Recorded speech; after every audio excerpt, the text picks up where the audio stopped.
میں آقا ابوالفضل عباس ہیں، جناب قاسم ہیں، شہزادی زینب ہے، یعنی یہ خاندان آدھا جو ہے یہ عصمت وسطیٰ میں ہے۔ اب جب ہماری بات آتی ہے تو ہم سے کہتے ہیں لوگ کہ آپ کو بھی یہی مان لینا چاہیے۔ میں ایک چھوٹی سی مثال آپ کے سامنے عرض کر دوں، اس لیے کہ ماشاءاللہ میرے سامنے پڑھے لکھے حضرات بیٹھے ہوئے ہیں، لہٰذا میری بات سے فوراً ایگری کریں گے، اس لیے کہ کبھی آپ غور کریں کہ جب آپ میتھمیٹکس پڑھتے ہیں تو اس میں ایک ٹرم ہے، کیا ٹرم ہے ان کا؟ انفینٹی، جسے کچھ لوگ انفینائٹ بھی کہتے ہیں، پر انفینٹی جسے ہندی میں اننت کہا جاتا ہے۔ یہ انفینٹی کیا چیز ہے؟ کہا صاحب انفینٹی وہ عدد ہے کہ جس کا ہم اندازہ نہیں لگا سکتے کہ یہ کتنا ہے، یہ کہاں تک ہے، کیا ہے، اس لیے کہ بہت سے بہت 100 ہیں، 1000 ہیں، لاکھ ہیں، کروڑ ہیں، یہ ساری چیزیں ہیں۔ اسی طرح سے انفینٹی کا مطلب یہ ہے کہ ان کا صاحب لا محدود، جس کا کوئی اندازہ نہیں ہے، اس کو ہم انفینٹی کہہ دیتے ہیں۔ اب بہت سیدھی سی بات ہے، ذرا میتھمیٹکس والوں سے پوچھئے کہ infinity plus 1 is equal to infinity, اور infinity minus 1 is equal to infinity. ایک اور فرمایا جو کہ اس لیے کہ جو ہمیں اندازہ ہی نہیں ہے تو چاہے اس میں ایک جوڑ دیا جائے جب بھی ہمارے لیے انفینٹی ہے، اور اگر ایک کم کر دیا جائے جب بھی ہمارے لیے انفینٹی ہے۔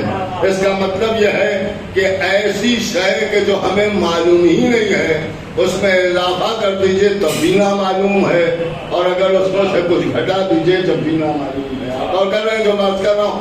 اب یہی معاملہ یہاں پہ بھی ہے کہ عصمت ہماری سمجھ سے باہر ہے، اس لیے کہ ہم خود صاحب عصمت ہوتے تو ہم عصمت کی منزل کو سمجھتے،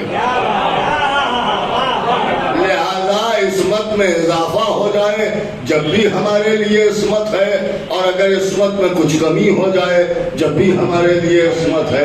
ہم کیا جانے کہ وسطیٰ کہاں پر ختم ہوتی ہے اور کبریٰ کہاں سے شروع ہوتی ہے، اور صغریٰ کہاں پر تمام ہوتی ہے اور کہاں سے شروع ہوتی ہے۔ ہمارے لیے تو یہ بھی صاحب عصمت ہے، وہ بھی صاحب عصمت ہے۔ ایک صلوات بھیجتے ہیں محمد،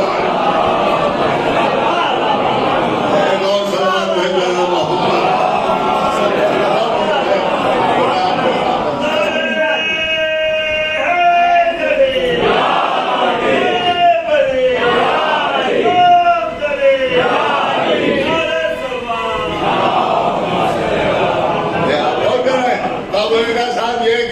میں اضافہ کیسے سمجھ میں آئے گا اور کیسے نہیں سمجھ میں آئے گا؟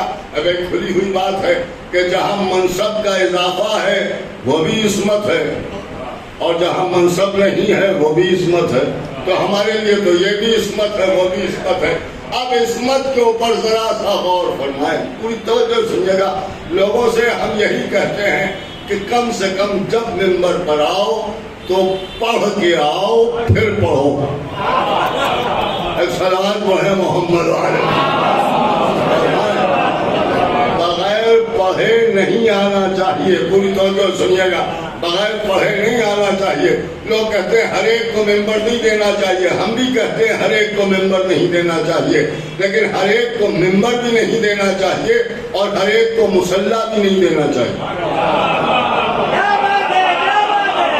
صلوات پڑھے محمد علیہ۔ یہ بھی ایک سامنے کی بات ہے بھیا، بھائی نماز تو واجب ہے، دیکھیں بالکل دوسرے ہی افراد کی زبان میں آپ سے گفتگو کر رہا ہوں، اسے میرا عقیدہ نہ سمجھیے۔ اگر نماز واجب ہے، عزاداری مستحب ہے، بالکل سیدھی سی بات ہے بھیا، مستحب میں تو کوئی نہیں چل جائے، مگر واجب میں اگر گڑبڑ ہو گئی تو بڑی مشکل ہو جائے گی۔ غور کر رہے ہیں، لہذا نماز کا معاملہ یہ ہے کہ ہمارے ہاں جو شریعت ہے، کیونکہ ہماری شریعت اسے پڑھیے اور نماز پڑھانے والے کے احکام بھی پڑھیے اور اس کے صفات بھی پڑھیے۔ اگر وہ صفات پر کھڑا اترتا ہے تب اس کے پیچھے نماز پڑھیے، اس لیے کہ وہ دوسرے فرقے ہیں کہ جہاں سر سے جھوا اتارا اور نماز پڑھانے کے لیے کھڑے ہو گئے. ہمارے ہاں ہر ایک اس لائق نہیں ہے کہ وہ نماز کی امامت کر سکے. بھیا جب ہم نماز کی امامت ہر ایک کو نہیں دیتے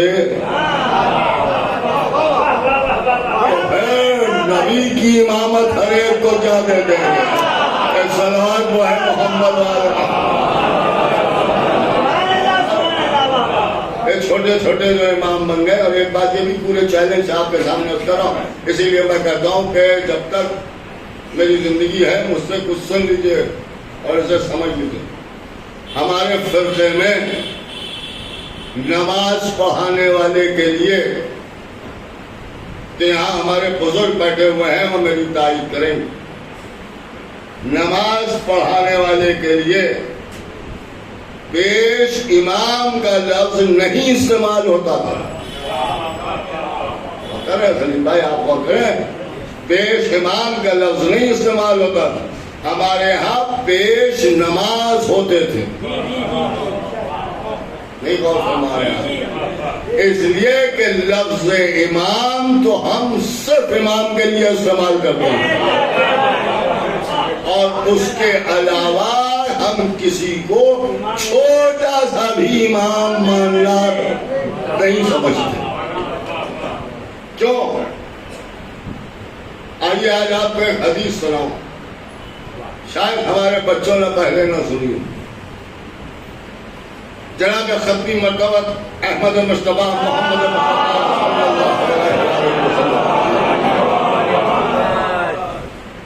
مجمع جمع ہے، پوری ذمہ داری سے آپ کے سامنے پڑھوا اور تفسیر کی کتابوں میں بھی یہ آپ کو حدیث مل جائے گی.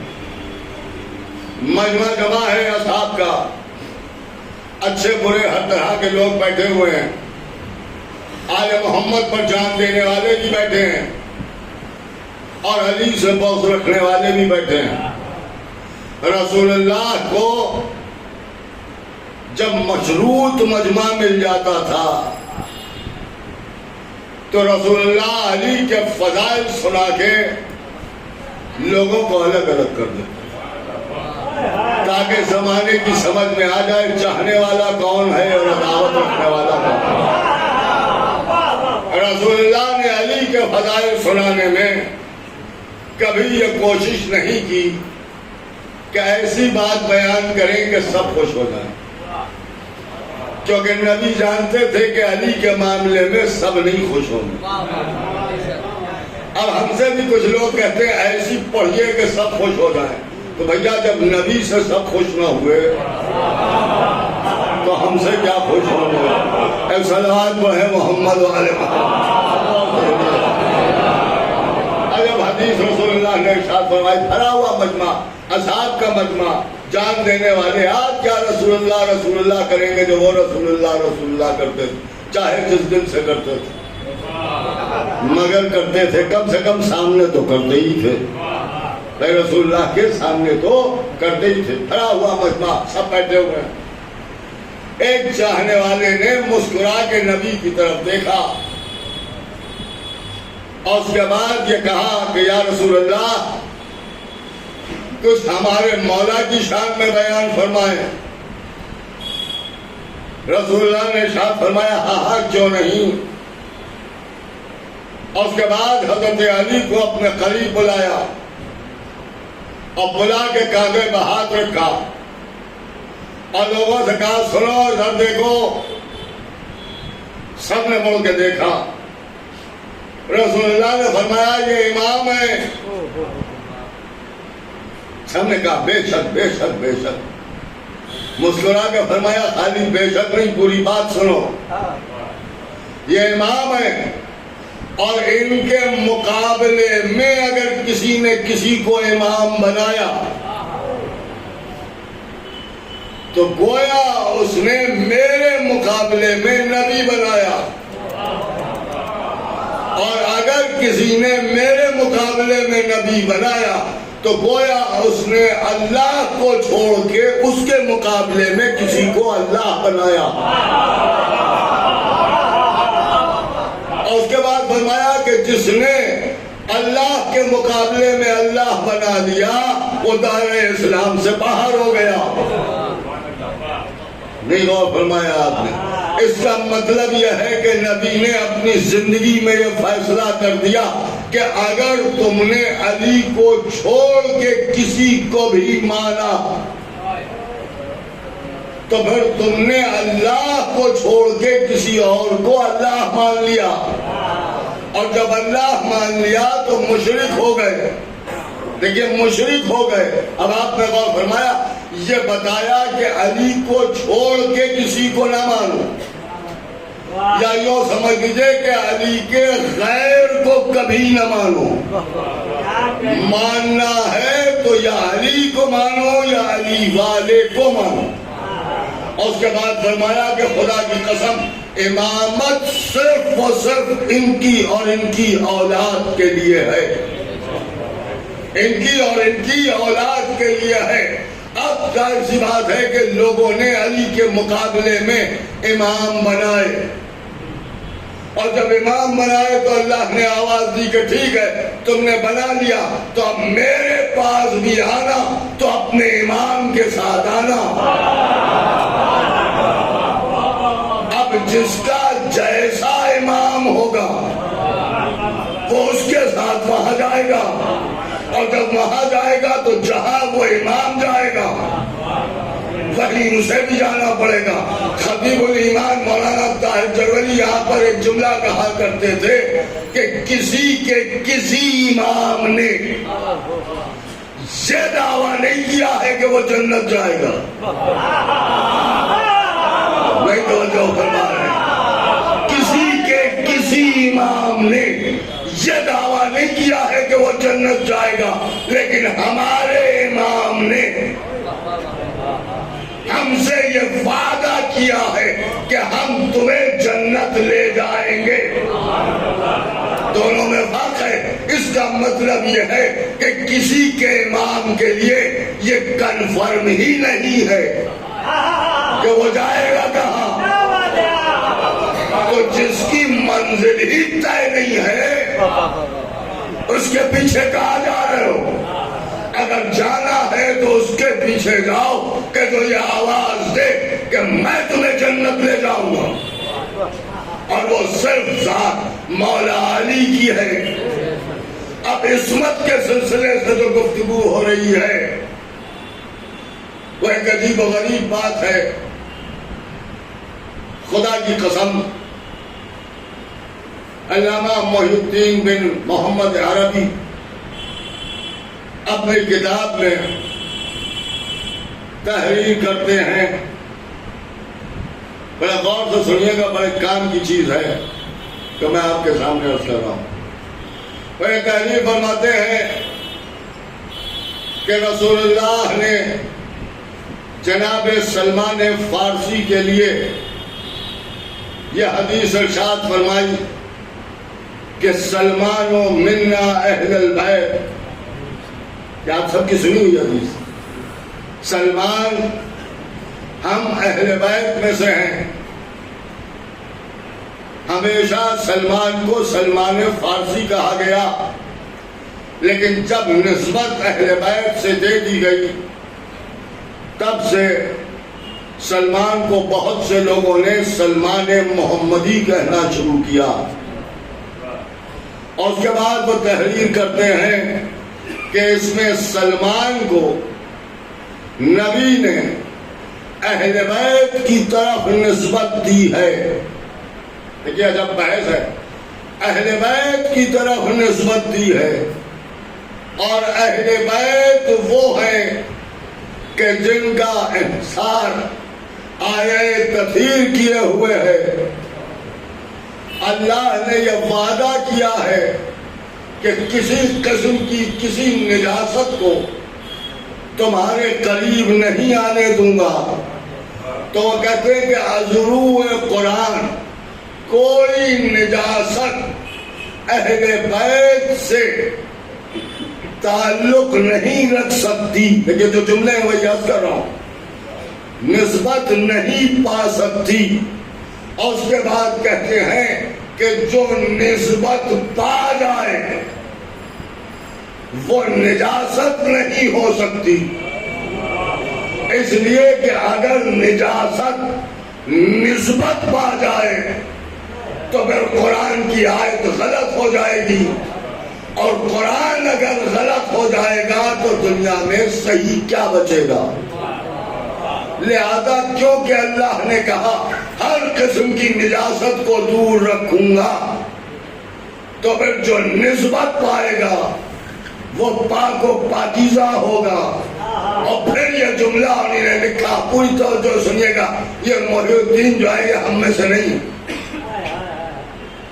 یہ ان علماء میں سے ہیں جو ہم میں نہیں گنے جاتے، وہ یہ لکھ رہے ہیں، پوری توجہ چاہ رہا ہوں، وہ لکھ رہے ہیں کہ اگر نسبت پا جائے تو آیت تفسیر غلط ہو جائے، اور آیت غلط ہو نہیں سکتی تو پھر نسبت نجاست پا نہیں سکتی۔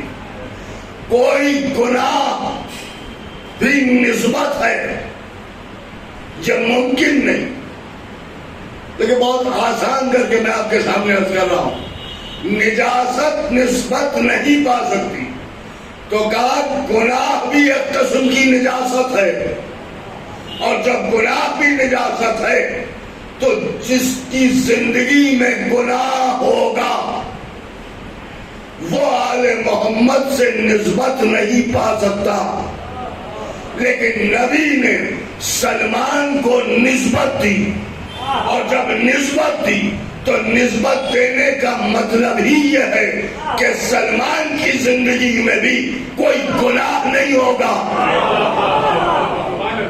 نہیں آپ نہیں پہنچے وہاں تک جو میں عرض کر رہا ہوں، جب گناہ نہیں ہوگا تو اسی کو عصمت کہیں گے، اسی کو عصمت کہا جائے گا، اس لیے کہ جہاں زندگی میں گناہ نہ ہو وہ زندگی صاحب عصمت ہوتی ہے، اور صاحب عصمت ہی معصوم ہوتا ہے۔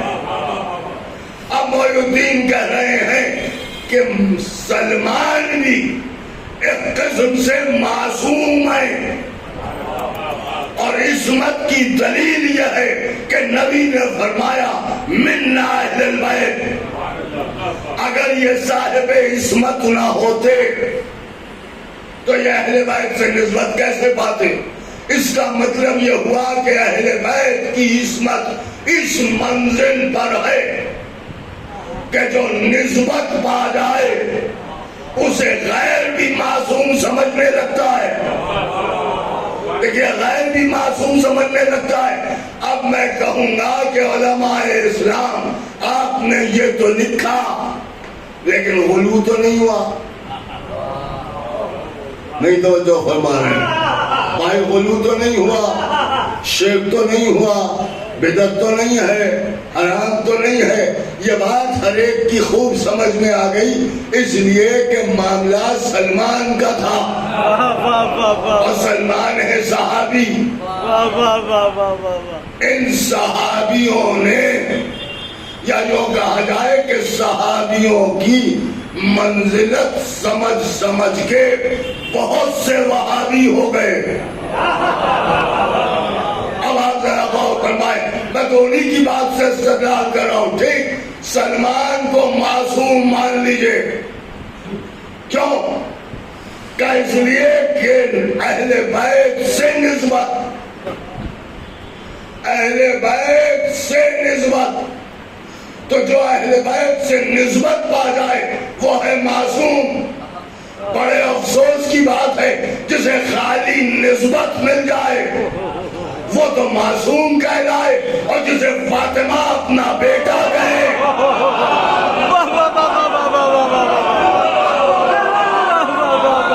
صلوات بھیجے محمد والے اس کی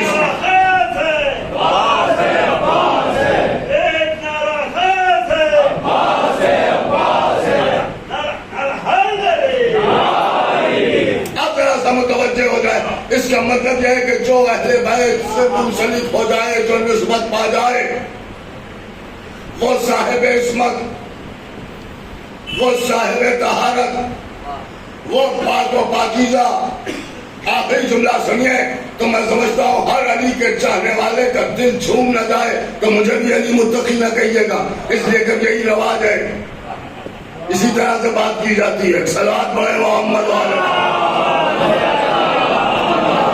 پوری توجہ سنیے گا جو میں آپ کے سامنے عرض کر رہا ہوں، اس کا مطلب یہ ہوا، سنیے گا ریاض بھائی، کہ اس کا مقصد یہ ہے کہ جو نسبت پا جائے وہ پاک۔ علماء نے یہاں وہ فتویٰ دیا کہ اگر کوئی شے آل محمد سے نسبت پا جائے اور اسے کوئی نجس سمجھے تو وہ شے تو نجس نہیں ہوگی،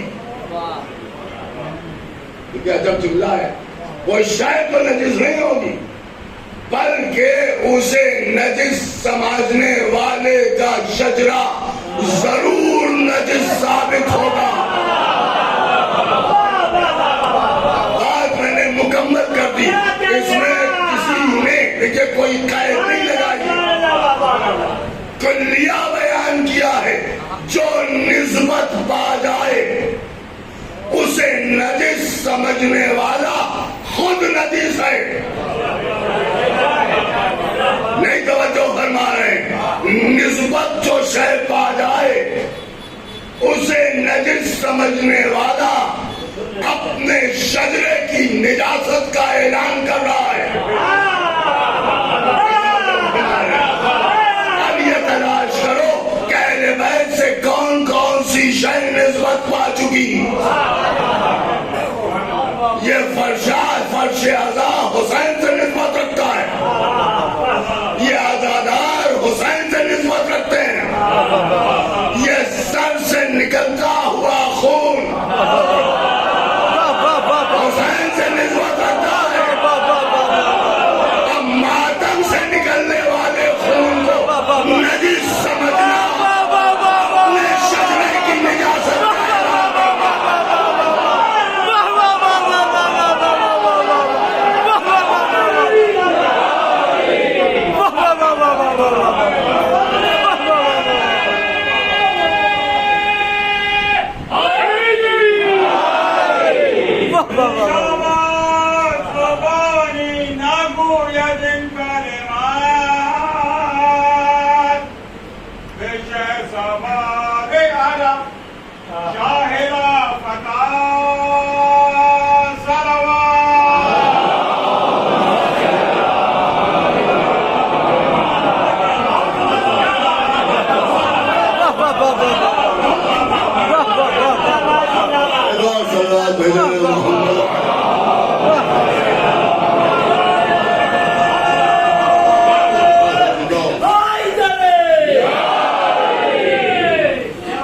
نجاست ہمارے قریب کہاں آ سکتی ہے؟ نجاست ہمارے قریب کہاں آ سکتی ہے؟ آئے تطہیر کا حصار ہے، یہ فرش اعضا ہے،